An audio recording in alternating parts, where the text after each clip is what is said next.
ಉತ್ತರಕ್ಕಾಗಲಿ ಪಶ್ಚಿಮಕ್ಕಾಗಲಿ ತಲೆ ಮಾಡಿ ಮಲಗಬಾರ್ದು. ದಕ್ಷಿಣಕ್ಕೆ ತಿರುಗಿ ಕೂತ್ಕೊಂಡು ಪೂಜೆ ಮಾಡಬೇಡ, ಇನ್ನೊಂದು ಮಾಡಬೇಡ ಅಂತ ಹೇಳೋರು. ಇಲ್ಲಿ ಯಾಕೆ ಉತ್ತರ ಅಂತ ಹೇಳ್ತೀರಿ ಅಂದ್ರೆ, ಮುಖ ದಕ್ಷಿಣಕ್ಕಾಗತ್ತೆ.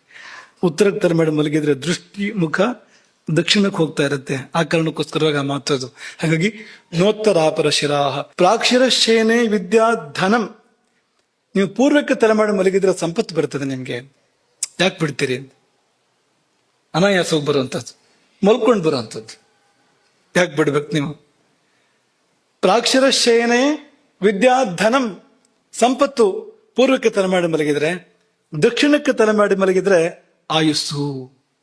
ಯಾಕಂದ್ರೆ ಯಮನಿಗೆ ವಿರುದ್ಧವಾದ ದಿಕ್ಕನ್ನು ನೋಡ್ತಾ ಇರ್ತೀರಿ, ಉತ್ತರವನ್ನು ನೋಡ್ತಾ ಇರ್ತೀರಿ. ಉತ್ತರ ಅಂದ್ರೆ ಸ್ವರ್ಗದ ದಿಕ್ಕೋದು, ಆಯುಸ್ಸಿನ ದಿಕ್ಕೋದು. ದಕ್ಷಿಣ ಮೃತ್ಯುವಿನ ದಿಕ್ಕು. ದಕ್ಷಿಣಕ್ಕೆ ವಿರುದ್ಧ ಅಂದ್ರೆ ಆಯುಸ್ಸಿನ ದಿಕ್ಕಾಗಬೇಕು ಅದು. ಹಾಗಾಗಿ ಆಯುಷ್ಯ ದಕ್ಷಿಣೆ ಅಂತ, ದಕ್ಷಿಣಕ್ಕೆ ತಲೆ ಮಾಡಿ ಮಲಗಿದ್ರೆ ಆಯುಸ್ಸು ಪ್ರಾಪ್ತ ಆಗುವಂಥದ್ದು. ಹಾಗೂ ಮಲಗದಲ್ಲೇ ಆಯುಸ್ಸನ್ನು ಹೆಚ್ಚು ಮಾಡೋದು ಕಲ್ತ್ಕೊಳ್ಳಿ ಅಂತ, ಸುಲಭವಾದ ದಾರಿ ಇದೆ ಅಂತ. ಪಶ್ಚಿಮಕ್ಕೆ ತಲೆ ಹಾಕಿ ಮಲಗಿದ್ರೆ ಏನಾಗ್ತದೆ ಅಂತ ಕೇಳಿದ್ರೆ ಪ್ರಬಲ ಚಿಂತೆ ಜಾಸ್ತಿ ಆಗ್ತದೆ. ಇಲ್ಲದಿದ್ರೆ ಚಿಂತೆ ಬರ್ತದೆ, ಚಿಂತೆ ಇಲ್ಲದೆ ಇದ್ರೆ ಚಿಂತೆ ಮಾಡಬೇಡಿ, ಚಿಂತೆ ಬರ್ತದೆ. ಚಿಂತೆ ಇದ್ದರೆ ಇದ್ದ ಚಿಂತೆ ಪ್ರಬಲ ಆಗ್ತದೆ ಅಂತ. ಪಶ್ಚಿಮೆ ಪ್ರಬಲ ಚಿಂತ, ಉತ್ತರಕ್ಕೆ ಹಾನಿ ಮತ್ತು ಮೃತ್ಯು.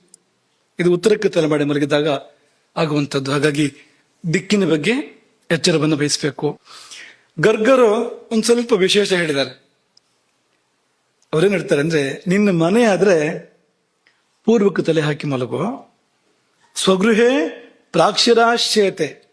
ಸ್ವಂತ ಮನೆ ಆದ್ರೆ ಪೂರ್ವಕ್ಕೆ ತಲೆ ಹಾಕಿ ಮಲಗು. ಮಾವನ ಮನೆ ಆದ್ರೆ ದಕ್ಷಿಣಕ್ಕೆ ತಲೆ ಹಾಕಿ ಮಲಗು. ಶ್ವಶುರೇ ದಕ್ಷಿಣಾದಿಶಃ ಪ್ರತ್ಯಕ್ಷರ ಪ್ರವಾಸೇತ. ತಿರುಗಾಟದಲ್ಲಿ ಪಶ್ಚಿಮ ಆದರೂ ಆಗ್ಬೋದು ಅಂತ ಗರ್ಗರ ಹೇಳ್ತಾರೆ. ಆದ್ರೆ ನ ಕದಾಚಿದ್ ಉದಕ್ಷಿರಾಹ, ಯಾವುದೇ ಸಂದರ್ಭದಲ್ಲಿ ಉತ್ತರಕ್ಕೆ